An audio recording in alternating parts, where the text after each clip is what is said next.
2019 Nissan Frontier. This is their 2.5-inch lift kit for 160 bucks. So it's basically 2 drop shackles in the rear,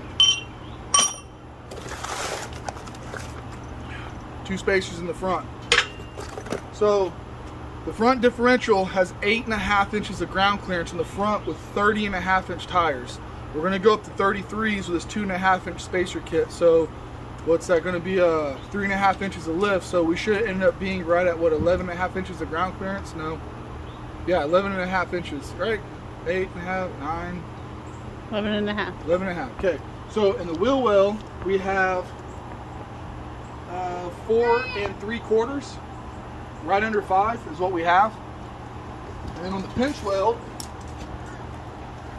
we have, let's go right center body, 13 1/8. So 13 1/8, 4 3/4, 8.5. Let me get this up in the air. Oh, let me check the rear real quick.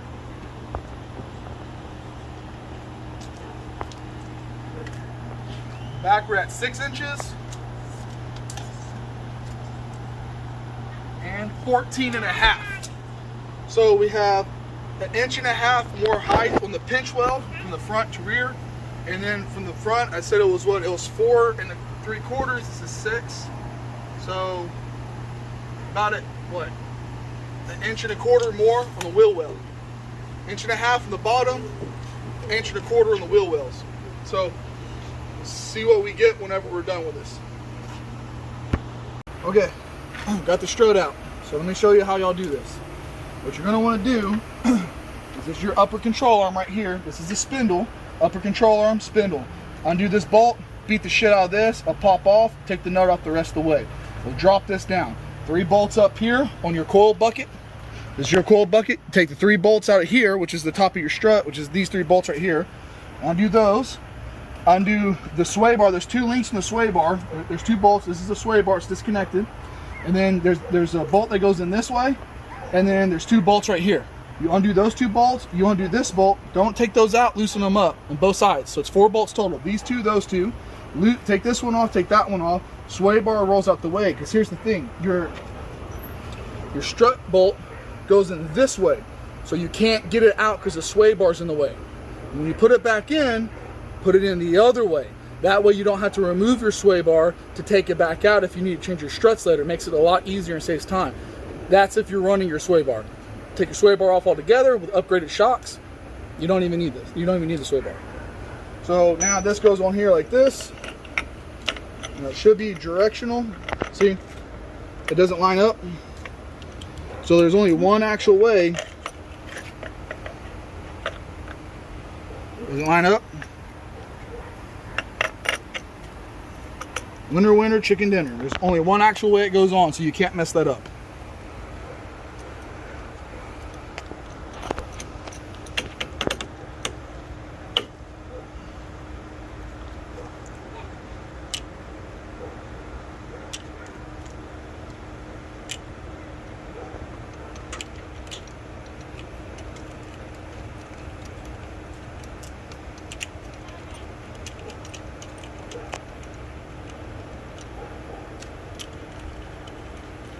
That's it. That's for taking this out. Now when you go to put it back in, you're going to tighten these up.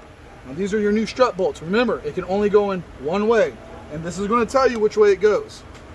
It's going to go one way. And typically, the paint is going to face inward. Because you have 1 bolt in the front, 2 in the back. This is how my lower bolt went, so this is how it's going to go back in.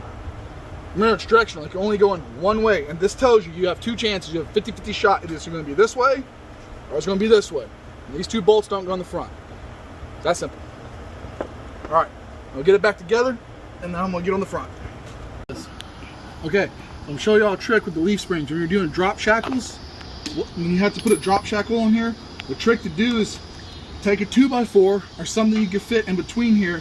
If you're not going to, well, relieve all the tension by jacking up the truck, putting it on a jack so all the tension comes off. And then the trick is, when you take these off, you pull down the leaf spring, and then you take a 2x4 and stick it in between the frame and the 2x4, because it's still not quite there. So now from here, you can pull down on this 2x4, push up on it, and it's going to pull that that leaf spring down and allow you to get in there. So you're not trying to crank and pull on it. There's other ways to do this, but this is the easiest way I found to do it with just something laying around the house. Okay.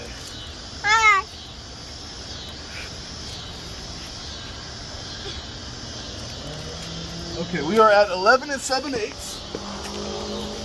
So right under 11 inches, so that's really close to 2.5 inches of lift. And then we were at 4 3/4. We're now at 7 1/8. So how much is that? 4 and... About 2.5, like a little 2 1/4. Yeah, because we're at 4 3/4, so that's 1, 2, yeah, about what, 2 1/4 you said? Okay. So here, I think we're right at 6, right? Or was it 7? 6. Now we're at right at 7 1/2. So it went up by about 1.5 inches. The rear pinch weld is now at 16. We were at 14. So it went up by 2 inches on the pinch weld.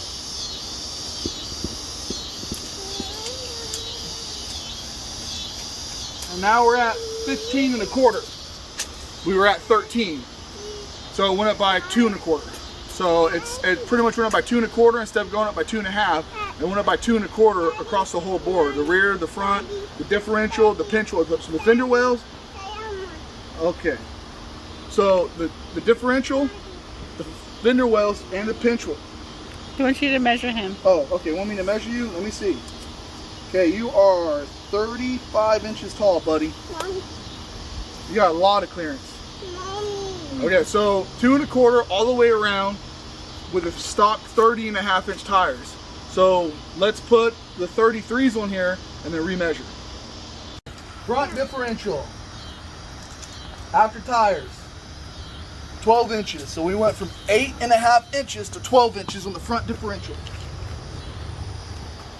The wheel well after tires, 5 3/4. So we gained 1 inch on the fender wells, even with the tires. Pinch weld in the front,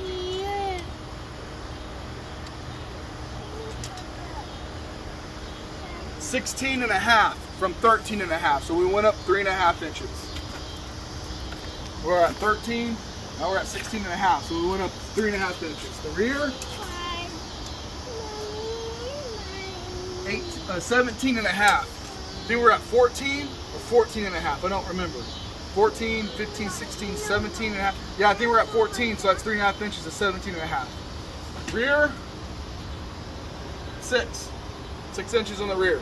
So we're pretty much, I think, exactly where we were to begin with on the rear. So this is a 2 1/2 inch rough country spacer and drop shackle lift kit with 285/75 R16s, which is a 32.8 inches tall, and it's 11.3 inches wide. But the actual height of the tire with load weight is right at 31 3/4, 32, roughly. Hold on. What is that 2x4?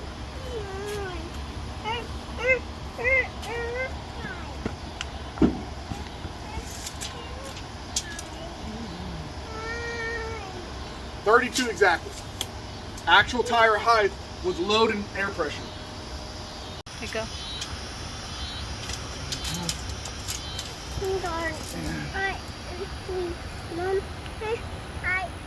Okay. The rear differential, the bottom of the pumpkin is at 10 1/2. The bottom of the axle is at 14. So with the 33s, you're at, like I said, 14 on the axle tubing, 10 1/2 on the differential. Now I don't know if this is the Nissan axle or if this is the Dana 40 or Dana 44 or whatever it is that they also put in these trucks. I tried calling 3 different dealerships, and every different dealership told me the same thing. I've never heard of a Nissan Frontier having a Dana 44. I've never heard of a Nissan Frontier having a Dana 40. The only thing I know of is the Nissan rear end, and they couldn't even give me specs on that. Couldn't even tell me my gear ratio, and I'm pretty sure the gear ratio is a 336 on here. But anyways, there's the true specs with the 2 1/2 plus tires, for those of you who are wondering, because I know I was, so I had to do it myself to figure out. Okay, so it took 3 hours, no, about 2.5 hours to do everything. And when I mean everything, let me show you what I mean. Okay, no, watch out, dude, watch out. Okay, so in here, come look inside the fender well. Okay, so in here, we rubbed. So we had to cut all this plastic back up to here. It came all the way down to here. We just took a box cutter, and then we just cut up and then cut across. And then we just left it screwed in right here. So this right here has to come out because that full lock, you're gonna rub the holy hell out of this. Down here, this is the pinch weld. This actually came all the way out to here and back like this. So all we did was just took a Sawzall, leaned it right up against the pinch weld just like this, and we just cut this straight off. Because if not, at half lock, when the outside of the tire is fully turned, it's here. But whenever it's halfway, like a quarter turn, it's about right here. And you rub and hit the shit out of this pinch weld that's right here. So you got to cut this back so you don't hit the pinch weld and you don't hit this. And what we did was we just took some clear coat, some what's it called? Yeah, Rust-Oleum clear coat, and we just sprayed this down with Rust-Oleum clear coat to make sure it doesn't rust, because this is the only part that got cut. So even if it does rust, we just hit a little bit of sandpaper, clear coat it again. The proper way to do this is actually take some 2-part epoxy. If you get on Amazon or go to a hardware store, you get 2-part epoxy, mix it up, and then you just brush it on here or spray it, and that's actually the clear coat on your body is a 2-part epoxy, and that will harden up like hard plastic, and it'll be really difficult to get off of it. So on the front bumper, let me show you what we did here. There was, let me come around to the other side so you can see, because the wheel was done. Go over here. So on the front, there's a plastic air dam that comes to here, like this piece right here. This actually came up and like this. So we just took a razor and we just followed the body line of the bumper and cut this up so the tire wouldn't hit it. But there's an air dam. There's a couple little bolts on the bottom that you have to take off. Once you get those bolts off, this plastic piece stays. The whole entire air dam comes off. This little bitty plastic piece stays connected to the bumper. So we just cut that out. Now this is the hard bumper that's removable. This isn't the one piece all fiberglass bumper. This is the metal bottom half bumper that comes off. So we just cut that out right there. Now with that being said, cutting that out again back here on the pinch weld, so you can kind of see how close that tire is. Here's the tire. There's my hand right there between the pinch weld. This is full lock, but now the tire is going to travel up here, right? See where my wrist at? That's about 1 inch away. There's no way it's going to hit this pinch weld. But when this tire gets pulled back to right here, when you're straightening up, we got about 1 inch. 1.5 inches from here, and the tire goes straight up and down. It'll go straight up and down like this. It won't actually come into contact, but this actually came out to here like that. So whenever we turn the tire back, we actually hit the tread on the tire, like almost 1/2 inch of the tread will get hit and it'd push over. So again, we just took the Sawzall, ran it all the way up against here, and just cut that right off. And that's what we had to do. And we took the mud flaps off the front and the rear. So doing the, can you guys see me? It's kind of dark. I gotta build a carport. I need to put some lights out here. Okay, so can you see me? Is that good? No? I'm gonna come over here. I know the camera.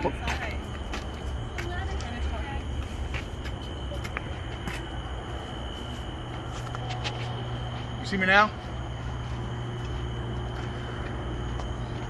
Kind of? Okay. So to do the rear shackles, it took a whopping 30 minutes. To do the front, took about maybe an hour per side. But my buddy Richard came over and he did one side, I did the other. So we knocked out the front end in about an hour and 15 minutes. Now if I did it by myself, it would have took me 2 hours just to do the front, and it would have took me probably still about 30 minutes to do the rear. So by yourself, you're looking at about 2.5 to 3 hours just to do the suspension part by yourself. If you have a friend, you can get all that done in about 2 hours. Now, about an 1.5 hours, 2 hours. Now, cutting the bumpers and trimming the plastic, that's all 100% dependent on how risky you are with a Sawzall and how much willing you're to cut off with an X-Acto knife. So you can either take it slow and cut a little, turn it, cut a little, or you can just straight hack. I just hack at it. I don't give a shit. I hack at it, get it out the way. Because eventually those front bumpers are going to come off, and so is the rear bumper, and that's all going to be changed out. But those are the measurements. Those are the cuts. Those are what we did. Do the 2x now on the rear leaf springs. Sometimes the passenger side leaf spring came down easy, no resistance at all whatsoever. The driver's side, it had a ton of resistance. So what we had to do is I had to lay on my back and I had to pull down on that as hard as I could Richard took the 2x4, rammed the 2x4 in there, and then we just hammered it through as far as we needed with a ball peen. Then he just pushed down on it like a lever, so when we put the bolts through, we got it lined up perfectly. There was no resisting once you get it down to the initial. Now, you could do it in stages. You could turn it flat, pry it down, and then try to wedge something in there, and then turn it, and then continue to add like more and more and more like room in between there. But the easiest thing to do is just give it hell and pull on that son of a bitch and get that 2x4 in there stood up and get it in there as far as you can and just pry down on it. There's a bunch of different ways to do it, but to me, that's the fastest and easiest way to do it. Tomorrow when it's daylight, I guess I want to get some pictures and some footage of it in the daytime. I'm going to go get the alignment done on it. You're also going to have upper bucket contact. Your coil bucket, when you full drop all the way down, your upper control arm is going to hit your coil bucket. Not when you're driving, but when you're off-roading and you have a full drop in suspension 100%, you are going to come into contact with your coil bucket, because whenever I was full hung, my upper control arm was resting on my coil bucket 100%. So you got to get the adjustable upper control arms if you don't want coil bucket contact. If you don't care about the coil bucket contact, just leave it how it is if you're just going to do some mild off-road and city driving. This is a temporary fix to a off-put solution to the problem, because what we're going to do is we're going to do, like I said, either the Nistec 3-inch full long travel suspension, or we're going to do the Titan swap. And more than likely we're going to do the 3-inch suspension, because I kind of really like the way the truck's set up right here.